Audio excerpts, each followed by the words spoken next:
Okay. Good morning again, Daniel again. I think my face stopped melting, so I can recap the Austin Regional. This will be kind of like a short review, I guess. I guess you could call it a review. I'm not going to sit here and go, well, this band should have made finals, and these people shouldn't have been in this place, and I'm not going to do that. So if you're looking for that, I apologize.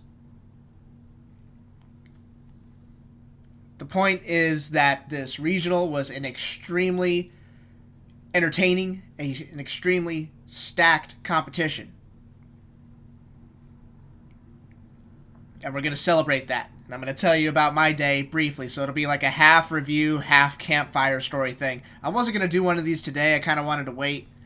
But seeing that this weekend is all about Texas in terms of the Bands of America regional championship thing, it would be better for me to get this out of the way.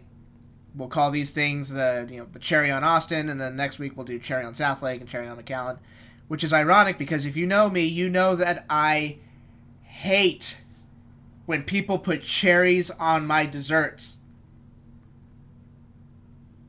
My favorite dessert is a hot fudge brownie sundae. Don't put a cherry on it. Just give me more hot fudge. Just give me more brownies. Or more ice cream. Or more whipped cream. Or chopped nuts. That's it.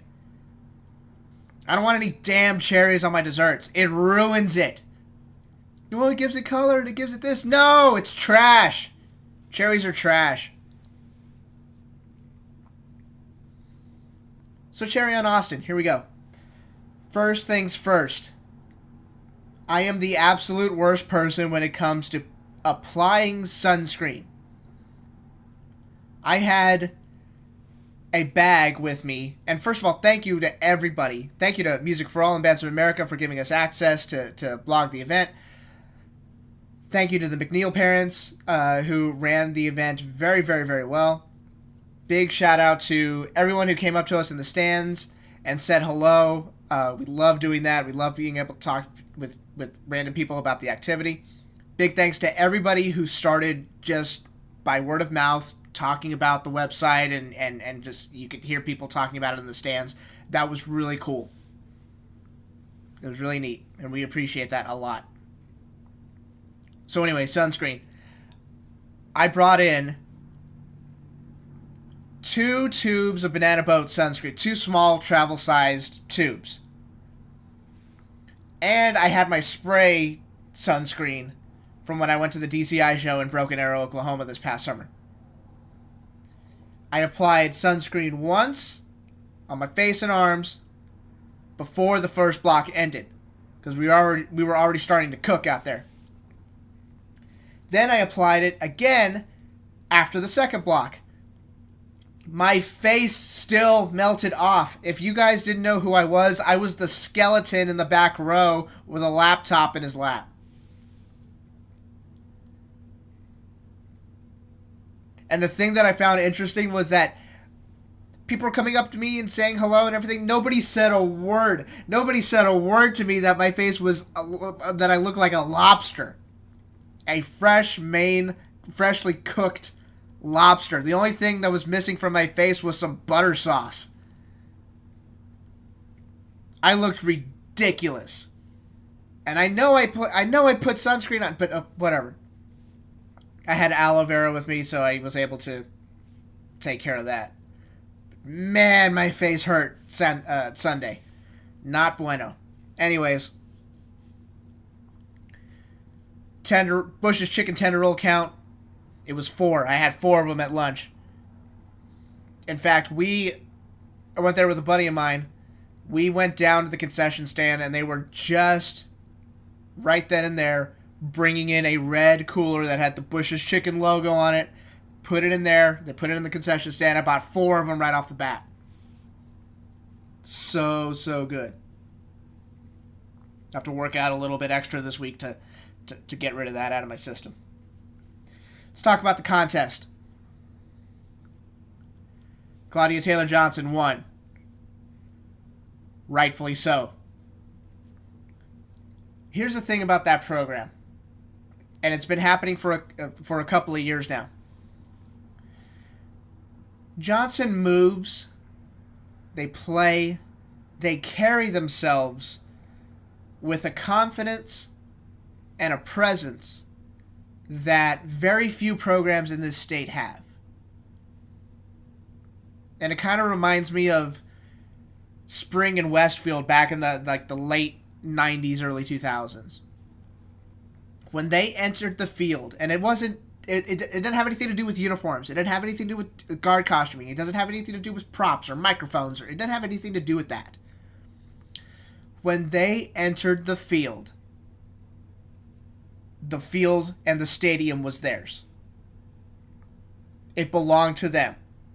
You could feel it in the stands. Then when they play, it's a sound that's all their own. They owned it. They move so confidently across the field, not just hitting their drill sets. Choreography, dance. They're all committed to it. And you have to be. Because if you don't commit to those body moves, guess what? You don't do those body moves in time. And then how are you going to get points if things are not uniform? Or when they're supposed to be uniform? There is a confidence and presence that they carry themselves with that very few programs can say. And that's why they won. They can move all across the field. They can move at any rate of tempo. They can play anything. The musical repertoire is probably my most favorite out of the entire contest, and it might be my most favorite of the year. It's just super fun music. A really positive show. They set everything up with the pre-show. Everybody's got everyone's focused on the field. And they go out there and they kick butt. They know how to perform. They're very confident in that. And it is very much appreciated. This band is good. They're going to be good for a very, very long time in case you haven't noticed. So there's that. Got to talk with a few instructors at the contest, and they all pretty much said the same thing. It's early season. There's still stuff to be worked on. This first you got to realize some of these, especially for freshmen, this is the first time they performed at a marching band contest, where you're at a stadium. The entire crowd is basically there to focus their attention on you. It's very different than a football performance. Football performance, there's always this murmur of people that are just, they're at the concession stands, or they're talking amongst themselves while halftime's going on. Nobody's really paying attention. But when you go to a contest like this, everybody's quiet. So instructors and directors, they understand that. They get that, there are some nerves to get out of the way. And of course, things settle down. If you were able to make finals, those performances were a lot better because everybody's settled down. They got all the nerves out in prelims, and now they're able to really focus on the show. Instructors are all on the same page. It's early season. We got what we needed to get out on the field. Now let's keep learning and keep cleaning. So that way, by the end of the year, when you get to San Antonio Super Regional, or you get to state, or you go on to Grand Nationals, those products they'll be a finely tuned machine. If you were not there to see Prairie View A&M in exhibition after prelims, I just feel sorry for you. That program tore the stadium down. They buried it. Just an awesome, awesome performance. Like I told you all, it's something completely different than what you saw during the morning and the afternoon. It's a completely different way of thinking about the activity. I loved it. There were looks on people's faces, before their skin melted off from the massive sound that those guys put out. Such a fun performance and a perfect way to put a bow on the prelims performance. One more thing about scores, and then I'll put a stupid cherry on everything, even though I don't like cherries. Remember that scoring is relative to the competition around you. So trying to take a score from another regional, like Clarksville and Toledo, that the Bands of America Clarksville and Toledo regionals that happened, trying to take a score from that contest and attempting to insert it into the Austin regional, it's a moot point. Because they're different contests and they're different programs that are there. It is relative to the competition around you, which makes Claudia Taylor Johnson's win and their score for an early season regional that much more impressive. This was a stacked contest. You could have made the argument that, a lot of people could have been in 5th place. A lot of other programs could have been in 3rd or whatever. That just shows what the talent level and the level of performance was in finals. It was that good. And I was glad to be a part of it. One last thing, and I promise I'll let you go. One of the coolest things about the contest happened after the contest. 6 of us finished the contest. We did the thing. We went over to Pluckers afterwards. It was like 11:30 at night. We stayed there until about 2 o'clock in the morning. Don't worry, we were all sober.